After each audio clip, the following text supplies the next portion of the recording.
கல்யாணம் வச்சா அவங்ககிட்ட பத்திரிக்கை கொடுக்கும் போதே சொல்லிடுவேன், நான்லாம் வர முடியாது. ஏன்? எனக்கு அன்னைக்கு ஆராதனை இருக்கு. அன்னைக்குள்ள பெற்றோருக்கும் இன்னைக்குள்ள பெற்றோருக்கும் அதே டிஃபரன்ஸ் தான் சர்ச்சுக்கு இருக்கு. அந்த காலத்துல சர்ச்சுக்கு போனா அவங்க சொல்லி கொடுக்கிற கடினமான உபதேசத்துக்கு கீழ்ப்படிஞ்சு அவர்கள் அன்னைக்கு பரலோகத்துக்கு ஆயத்தப்பட்டார்கள். இன்னைக்கு இருக்கிற சபை எப்படி இருக்குது? எதுக்கு சொன்னாலும் எதுக்கு அவர் எதுக்கு இப்படி சொன்னாரு? சிலர் சொல்றான், பாஸ்டர் புல்பீட்ல இருந்து என்னையே குறி வச்சு தாக்குறாரு. ஏன்னா அவர் அப்பதான் ராணுவத்தில் முடிச்சுட்டு வந்திருக்கிறார், ஸ்னைப்பரை வச்சு தாக்கிட்டு இருக்கிறார். உங்களை குறி வச்சு தாக்கிறதுக்கு எங்களுக்கு என்ன பெனிஃபிட் சொல்லுங்க? நீங்களே வாரத்துக்கு ஒரு நாள் தான் வரீங்க, 2 மணி நேரம் தான் வந்து உட்காடுறீங்க. அந்த 2 மணி நேரத்துல நாங்கள் பேசுறதுல பாதி நேரம் கேட்கவும் மாட்டேங்கிறீங்க. அது உங்ககிட்ட இருக்க ஒரு பெரிய கிருபை. நல்லா குளிச்சு பவுடர் போட்டு வந்து உட்காந்து தூங்குறியா? இது எப்படி தான் முடியுதுன்றதே எங்களுக்கு புரியவே இல்லை இன்னை வரைக்கும். ஏன்னா குளிச்சு பவுடர் போட்டாச்சுன்னா தூக்கம் வராதும்பாங்க. குளிச்சு பவுடர் போட்டு வந்து தூங்குறிய, அதுவும் பெந்தகோஸ்தே சபைக்குள்ள தூங்குறீங்க, அது அதை விட பெரிய விஷயம். மற்ற சபையிலையாவது சவுண்ட் இருக்காது, நாங்கள் சவுண்டு பார்ட்டி. ஆராதனையிலிருந்து பேசுறதுலேருந்து நடுவில் 4 அல்லேலூயா போடாட்டி இவருக்கும் செய்தி வராது, அவங்களுக்கும் வராது. அதுக்கு நடுவில் படுத்து தூங்குறிய. இதில் சபைக்கு வர நோக்கமே உங்களுடைய காரியமே இவ்வளோதான் இருக்கு. இந்த 2 மணி நேரத்தில் நாங்கள் சொல்லி கொடுக்கறதுல அவ்வளோ கஷ்டம் உங்களுக்கு. 6 நாள் பையன் ஸ்கூலுக்கு போகிறான், 8 மணி நேரம் படிக்கிறான், 10க்கு டியூஷன் போகிறான். இவ்வளோ படிச்சோன்னு 70 தான் எடுக்கிறான். நீங்கள் என்ன கேட்குறீங்க? இவ்வளோ படிக்கிற, டியூஷன் வச்சிருக்கிறேன், இவ்வளோ படுத்து 70 தான் எடுக்கிறேன். 6 நாள் படித்து டியூஷனோட சேர்த்தே அவன் 70 மார்க் தான் எடுத்தான். நீங்கள் வாரத்தில் ஒரு நாள் 2 மணி நேரம் தான் படிக்கிறீங்க, கம்பல்சரி ஃபெயிலு. நான் சொல்றது நிஜம். ஏசுநாதர் சொன்னார் 30, 60, 100ன்னாரு. 30னா ஃபெயிலு, 60, 100 தான் ஃபர்ஸ்ட் கிளாஸ். 60, 100 பாஸ், அது டிஸ்டிங்ஷனு. நீங்கள் பாருங்க, யோசிச்சு பாருங்க. 6 நாள் படித்து டியூஷன் படிக்கிறவனுக்கே 70. நீங்கள் வாரத்தில் ஒரு நாள் தான் வரிய, மற்ற எந்த மீட்டிங் வச்சாலும் வரப்போகிறது இல்லை. ஆனால் எப்படி பரலோகத்துக்கு போவிய? வரமோ அந்த 1.5 மணி நேரமும் உங்கள் இஷ்டப்படி சர்ச்சு நடக்கணும்.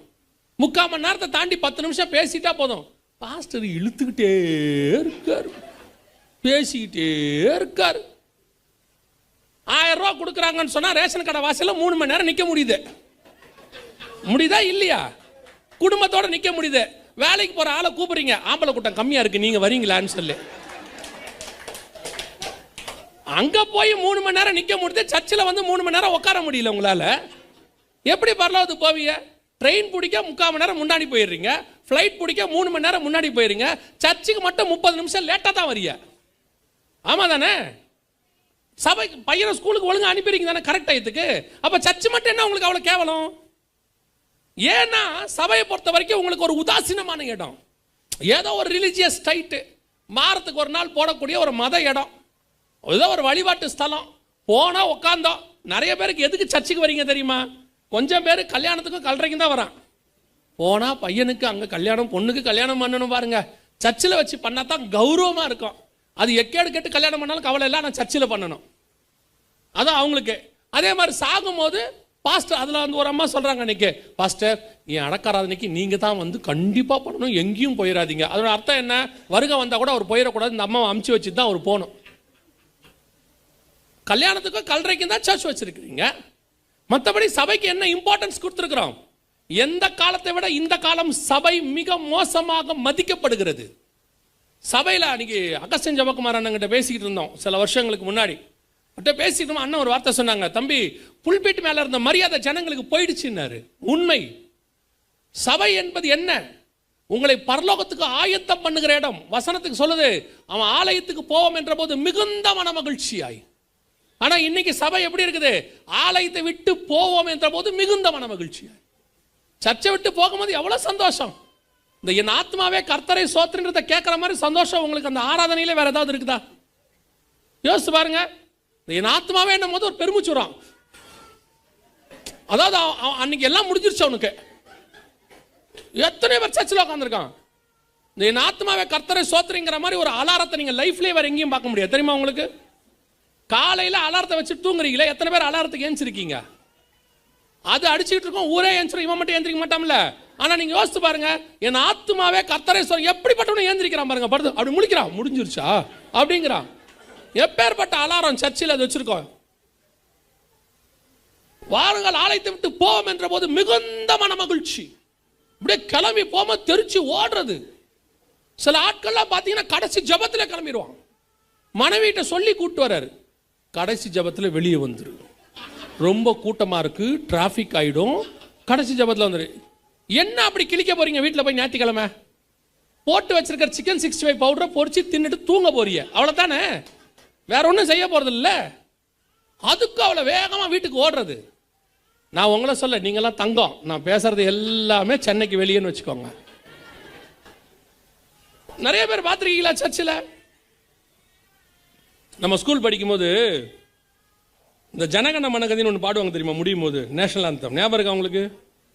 இந்த கடைசியாக 3 ஜெயகே வரும் தெரியுமா? ஞாபகம் இருக்கா?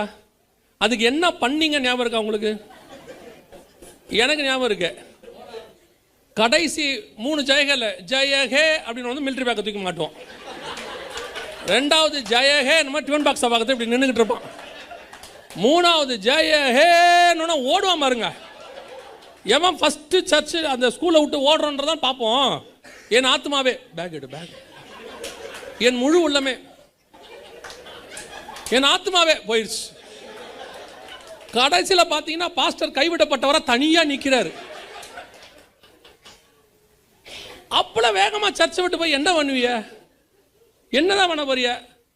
சில ஆட்கள் வந்து கறி கடையில் சொல்லிட்டு வச்சுட்டே வரும்போது, பாய் 11:30 மணிக்கு முடிஞ்சிடும், போகும்போது வாங்கிக்கிறேன், போட்டு வைங்க. அன்னைக்கு பார்த்து செய்தி 12 மணி வரைக்கும் போச்சுன்னு வச்சுங்க, இதுக்கு செய்தியே கேட்காது. ஐயோ பாய் கொடுத்துருவாரு போல தெரியுது, இவர் இன்னைக்கு பார்த்து இழுக்கிறாரு. அப்புறம் பாஸ்டருக்காக ஜோம் பண்ணுது, இவர் வாய்க்கு காவல் வையும் ஆண்டவரை. அப்ப சபை என்பது என்ன இடம்? சபை என்பது என்ன இடம்? உங்க இஷ்டப்படி உங்க டயத்துக்கு முடிக்கணும். அந்த ஆர்டர் ஆஃப் சர்வீஸ் ஒன்று இருக்கு. அதுல சொல்லுவாங்க 12 மணிக்கு முடிக்கிறதுனா 12 மணிக்கு அவர் முடிக்க மாட்டேங்கிறாரு. ஒரு ஒழுங்கே இல்லை. அதை யார் சொல்லணும்? 8 மணிக்கு ஆரம்பிக்குதுன்னா 8 மணிக்கு உள்ள வர ஆள் சொல்லணும். 8 மணிக்கு நீ உள்ள 7:59க்கு உள்ள காலை வச்சுட்டு 10 மணிக்கு முடிக்கலன்னா நீங்க கேள்வி கேட்கணும். வரதே 8:15, 8:30, 8:45. அதுல வேற வரும்போது சொல்லிக்கிட்டே வருது, பாடல் தான் போயிட்டு இருக்கோம், பாஸ்டர் இன்னும் செய்தி ஆரம்பிச்சிருக்க மாட்டார். நீங்க வந்து கேட்குறீங்க டயத்துக்கு முடிக்கணும், பர்ஃபெக்டா இருக்கணும், டைமிங் மெயின்டைன் பண்ணணும். அதெல்லாம் பண்ண முடியாது. பாஸ்டர் அன்புராஜ் நினைக்கிறாரு, யோ 15 வருஷமா கொஞ்சம் கொஞ்சமா சேர்த்து வச்சிருக்கிறையா, ஒரே நாள்ல எல்லாத்தையும் போக்கிட்டு போயிடாத.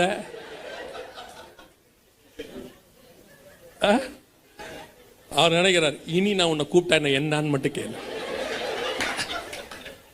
இல்ல உண்மையிலே சொல்றேன், சபை என்பது அப்படிப்பட்ட இடம் கிடையாது. நாங்க ஆராதனைக்கு போகும்போது 8 மணிக்கு ஆராதனைனா 7:30க்கு போயிடுவோம். காரணம் என்ன தெரியுமா? அந்த பாய் போடுறதுல எங்களுக்கு ஒரு இன்ட்ரெஸ்ட் இருக்கும், பெருக்கிறதுல ஒரு இன்ட்ரெஸ்ட் இருக்கும். சேர் போடுறதுல எங்களுக்குலாம் சேர் கிடையாது, அப்பெல்லாம் பாய் தான். போயிட்டு அந்த பாயை போட்டு பெருக்கிறதுல இருந்து முடிச்ச பிறகு பாய் எடுத்துட்டு வச்சு வரதுல அதுல ஒரு சந்தோஷம் இருந்துச்சு. அதை பார்க்கிற தேவன் ஒருவர் இருந்தார், அதை பார்த்துக்கிட்டே இருந்தாரு. உங்களுக்கு தெரியுமா, உங்களோட செலக்ஷன் எங்க நடந்துச்சு தெரியுமா? ஊழியக்காரங்களுக்கு அந்த காலத்துலலாம் பைபிள் காலேஜ்லயே நடக்கல, சர்ச்சுக்குள்ள அவன் என்ன பண்ணி கொண்டிருக்கிறான் என்பதை கர்த்தர் மேல இருந்து பார்த்துக்கிட்டே இருந்தாரு. சில நேரத்தில் பாஸ்டர் கூட பார்க்க மாட்டாரு, தேவன் பார்த்துக்கிட்டு இருந்தாரு. மோசே யோசுவாவை பார்க்கவே இல்லை, ஆனால் கர்த்தர் யோசுவாவை பார்த்து கொண்டே இருந்தார். அவன் ஆசாரிப்பு கூடாரத்தின் வாசலிலேயே உட்கார்ந்து இருந்தான். ஒரு நாள் வந்தது, மோசேக்கு பிறகு யோசுவாவை கர்த்தரே ஆர்டின் பண்ணிட்டார். அதைத்தான் உங்களுக்கு சொல்றேன், நீங்கள் செய்கிற அந்த ஆலயத்தின் மேல உங்களுக்கு காட்டுற பாசம், கட்டடத்தை மட்டும் நான் சொல்லல, வரக்கூடிய ஆராதனைக்கு வர்றது ஒரு இன்ட்ரெஸ்டா வரணும், கடமைக்கு வரக்கூடாது. நீங்க சிலர் சொல்லுவாங்க, ஞாயிற்றுக்கிழமை கல்யாணம் வச்சுட்டு யாராவது பத்திரிக்கை கொடுப்பாங்க, அன்னைக்கு சொல்லுவாங்க இன்னைக்கு ஆராதனை வேற இருக்குது, கல்யாணம் வேற இருக்குது, என்ன பண்றது? நான் சொல்றேன், கல்யாணம் வேற ஆராதனை வேற ஆப்ஷனே கிடையாது. கல்யாணம் வச்சா அவங்ககிட்ட பத்திரிக்கை கொடுக்கும் போதே சொல்லிடுவேன், நான்லாம் வர முடியாது, ஏன் எனக்கு அன்னைக்கு ஆராதனை இருக்கு, நான் கல்யாணத்தை விடுவேன் வெளியே, ஆராதனையை ஒரு நாளும் விட மாட்டேன். இதுதான் கர்த்தருக்கு நாம காட்டுற வைராக்கியம். இன்னைக்கு முதலாவதாக விசுவாசிகளுக்கே அந்த பிரச்சனை இருக்குது. ஏன் கர்த்தருக்கு ஏற்ற அலங்காரம் இல்லை? உங்களுக்கு ஏற்ற மாதிரி சபை நடக்கணும், உங்களுக்கு ஏற்ற மாதிரி செய்தி, உங்களுக்கு ஏற்ற மாதிரி பாட்டு.